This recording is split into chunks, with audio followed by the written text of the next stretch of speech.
Crypto Twitter is loud, crowded, and full of noise. Yet, in the middle of it, I found a way to grow from 0 to 10,000 followers without a team, without a camera crew, and without taking any shortcuts. And that 10,000 followers changed everything. Collabs, DMs, deal flows. In this video, I'll walk you through exactly how I did it, what worked, what didn't, and the simple framework you can steal to grow your audience on crypto Twitter. If you're a builder, creator, or founder in crypto Twitter, your socials are your resume. They're your CV. They're not just vanity metrics. And obviously, I can think of a lot of exceptions for this rule. It's not like you need 10,000 followers to start your business up. For example, my business partner, Leon, a very good friend of mine, Kelano. Those are two fantastic examples of people who were making business long before they ever reached 10K followers, like it was nobody's business. However, having 10,000 followers in crypto Twitter will do wonders for your business. More cash, more DMs, more requests for collaborations, more partnerships, more inbound leads trying to access your network and trying to understand what is it that you do. More people are more likely to take you serious when you reach that point. Now, before we get started, here are some things you need and some things that you don't need in order to get started. The things that you will need are, number one, purpose. Now, if you're wondering what the hell is purpose, how do I find my purpose? You can watch my last video that I'll link up somewhere around here. Number two, you will need to know who your target audience is. Who is it that you're speaking to? Who is your message meant to be heard by? And number three, you will need some storytelling and public speaking skills. If this is something you're interested in honing into and practicing and sharpening, a skill that you want to better yourself at, feel free to comment down below. I might have something that will help you right away. Now, what you will absolutely not need when getting started is a copywriter that's posting for you, video editors, or a great camera/mic. You can literally start on your own. You can be scrappy. In fact, funny enough, when I was having a conversation with my business partner, Leon, around me getting started with video content, I asked him, what are the things that you found perform on Twitter? And he actually told me, Kermit, the more scrappy the content, the more real it looks. Now, here's my advice to you. Try both. Experiment with both. Try taking selfie videos. Try being scrappy. Try not putting too much effort, too much work into your videos. And then try a little more polished video. Let's put it that way.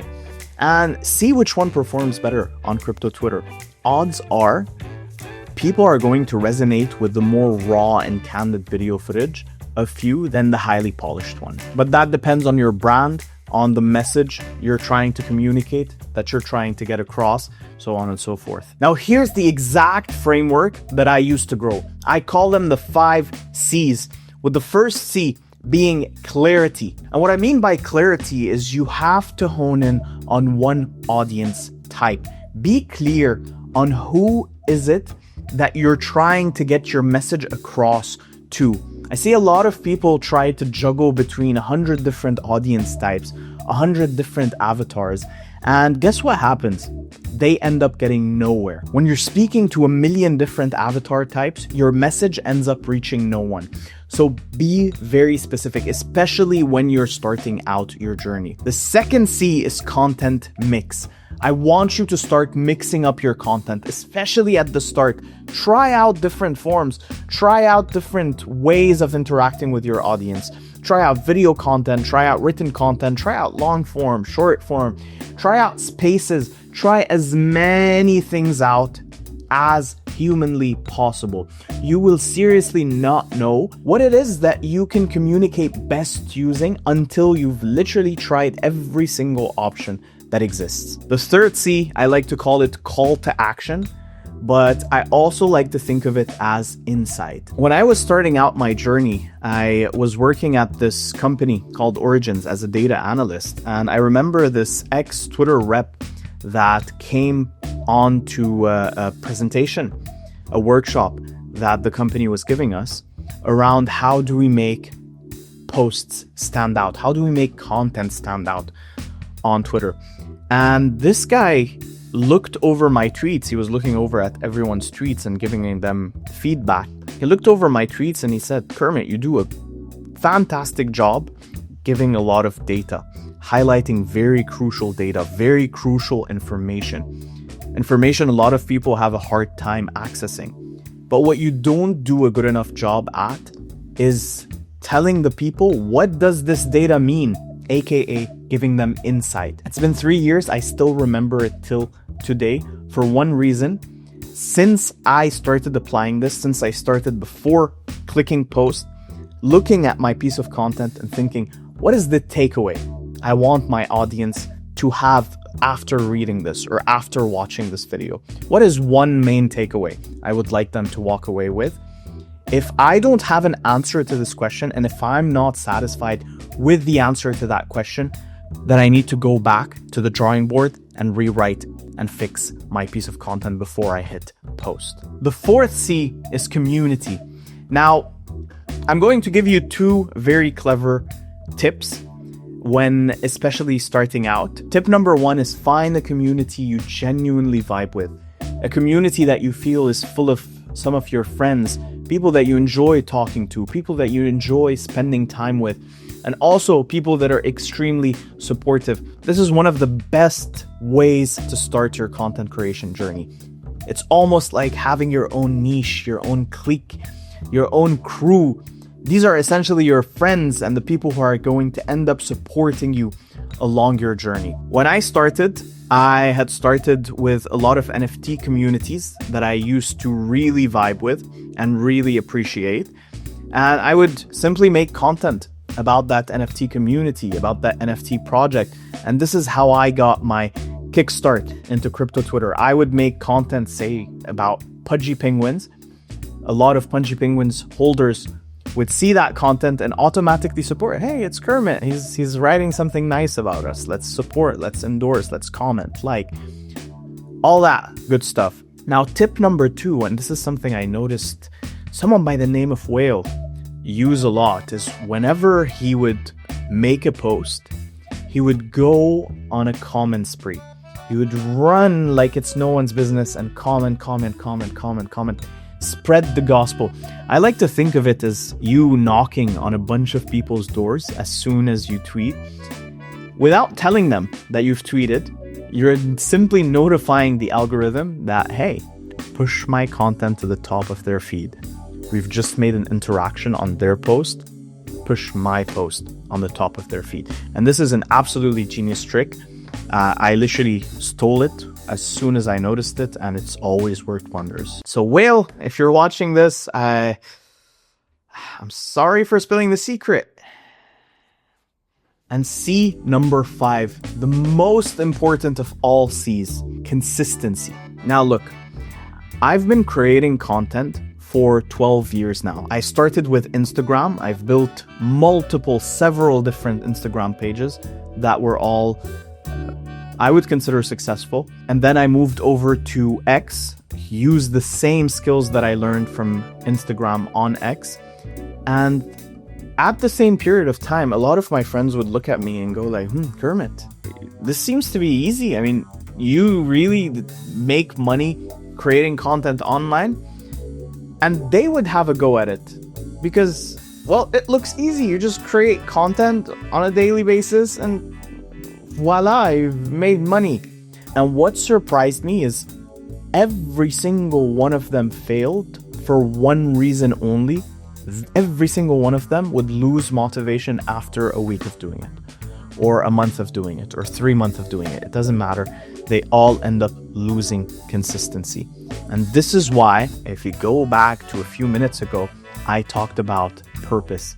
If you don't have a why, a strong purpose for why you want this and why you're doing this, the flame is just going to rattle out after a couple of weeks. So skill number 5, the most important C, consistency. Now, for the purposes of this video, I thought I would look at a couple of my tweets that happened to go viral and try to distill what are the things that I learned from these posts. How would I recreate virality, if you will? Now, the first post is a classic of mine. Pump Fun is the worst platform in the world.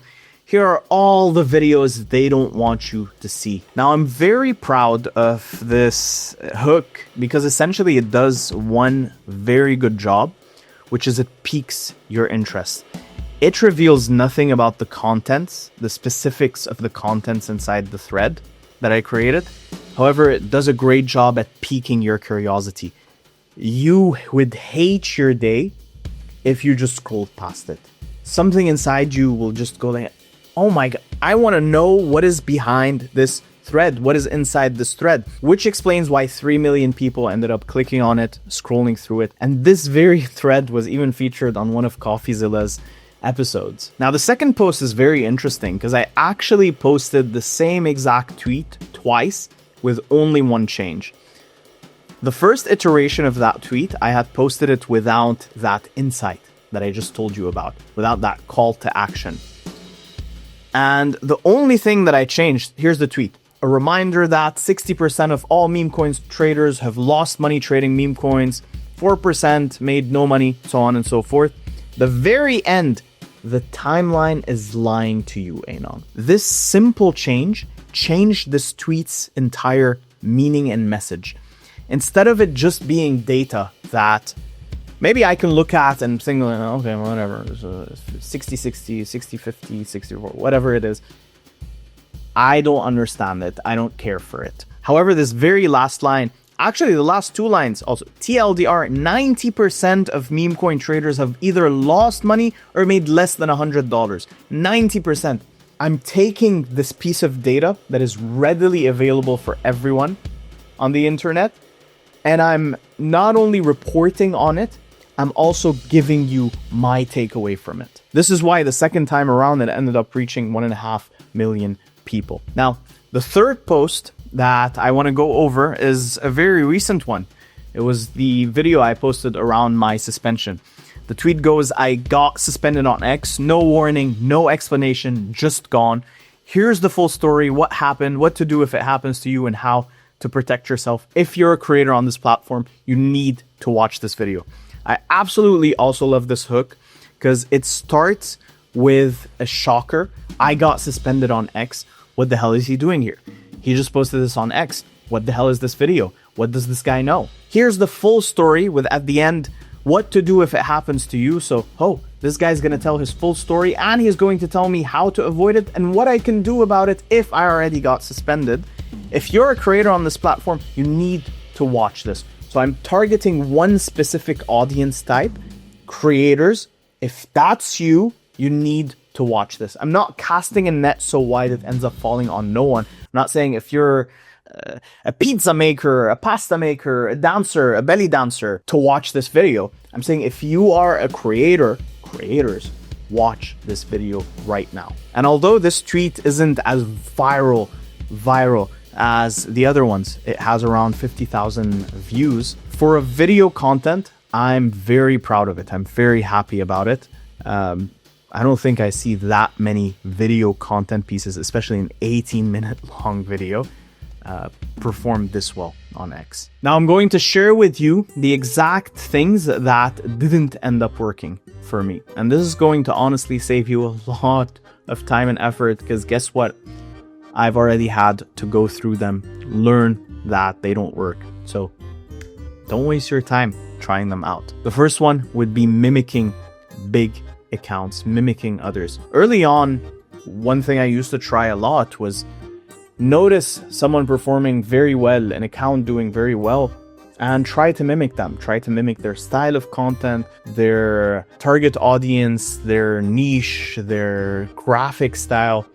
And what would end up happening is I wouldn't get any results. And I start thinking, why is it that this person has posted this and gets 1 million views and I post the exact same thing and I get nowhere? It's because we both have different funnels, different audiences. He's targeting someone, I'm targeting someone else. Don't just copy paste someone else's strategy mindlessly or their type of content mindlessly. This is why Going back to the beginning of this video, you need your purpose and you need a clear target audience in mind before you even get started posting. And the second thing is, don't chase trends you genuinely don't care about. The most obvious thing I see when I scroll through the timeline is a lot of just copy-pasted posts, content, just either farming something or talking about something that I can tell this person doesn't genuinely care for. It just reeks of this strong odor, and it's just a strong repellent for people to just keep swiping off. If your interest lies within a domain that maybe no one or not many people are speaking about today, great! That could be a great starting niche. That could be a great blue ocean for you. Finally! Imagine you're scrolling through content, Laudio, and then you see this content about something that no one else is talking about. Amazing! You might not get viral overnight, but I don't want you to aim for virality, especially in your first 0 to 10K follower journey. Virality shouldn't be your number one goal. Instead, slow and steady progress is exactly what will get you there. Finally, if you walk away having learned one thing from this video, let it be this. These are my top tips for anyone starting their crypto content creation journey today. Just be yourself. The timeline doesn't need more copy pastas.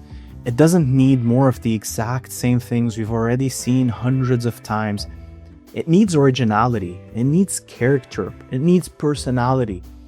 I want to look at your tweet, and without even seeing who that username, who that profile picture is, I want to know instantly who that tweet is from. And I'm sure if you close your eyes, there's a lot of different creators that are just going to pop to mind as, oh my god, if I see this tweet type, I know exactly who this is. If I see a headline that starts with, this is this person, I know exactly this is going to be Pix's thread. If your content doesn't genuinely radiate authenticity, you're going to struggle so much standing out in a flock of content creators. And also try to narrow down to just one thing.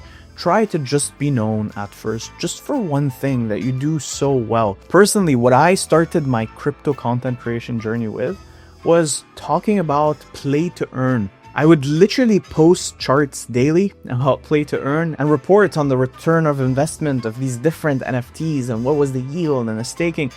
And that was the thing I was known for. In fact, to this very day, sometimes when I open Discord, when I join a new Discord, people notice me, people recognize me for back 3 years ago, the content I used to create. That was my origin story. And I can think back of Loshmi, for example, and his predictions. Now he's known for that. He's owned that. I can think of Whale, for example. Whale started in NFTs and he slowly started outgrowing NFTs. He slowly started touching on ordinals, touching on crypto, touching on InfoFi, to the point where now I'm sure Whale can speak about anything and his content will resonate. But there's a reason he's where he is today. He started somewhere. He was known for one thing. He was known for NFTs. So start with one thing. Be known for one thing and one thing only. And the best part about it is you can just steal my framework. It works.